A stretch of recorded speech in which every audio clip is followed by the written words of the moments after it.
সরকারি প্রাথমিক বিদ্যালয়ে সহকারী শিক্ষক নিয়োগ পরীক্ষা আগামী এপ্রিলে অনুষ্ঠিত হবে। পরীক্ষায় উত্তীর্ণদের নিয়োগ দেওয়া হবে আগামী জুলাইয়ে। এমন সিদ্ধান্তের কথা জানিয়েছে প্রাথমিক ও গণশিক্ষা মন্ত্রণালয়। বৃহস্পতিবার দুপুরে মন্ত্রণালয়ের সভাকক্ষে অনুষ্ঠিত সভায় এই সিদ্ধান্ত নেওয়া হয়। প্রাথমিক ও গণশিক্ষা প্রতিমন্ত্রী জাকির হোসেন সভায় সভাপতিত্ব করেন। সভায় জানানো হয়, সহকারী শিক্ষকের ৩২,৫৭৭টি পদ শূন্য রয়েছে।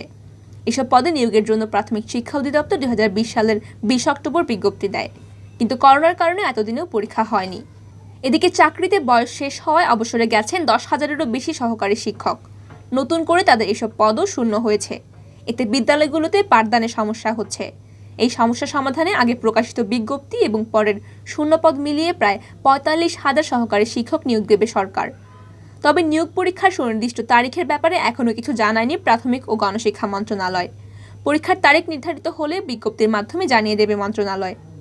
সভায় প্রাথমিক ও গণশিক্ষা সচিব আমিনুল ইসলাম খান, প্রাথমিক শিক্ষা অধিদপ্তরের মহাপরিচালক আলমগীর মোহাম্মদ মনসুরুল আলম, মন্ত্রণালয়ের অতিরিক্ত সচিব আবু বকর সিদ্দিক, রুহুল আমিন, মোশাররফ হোসেন প্রমুখ উপস্থিত ছিলেন।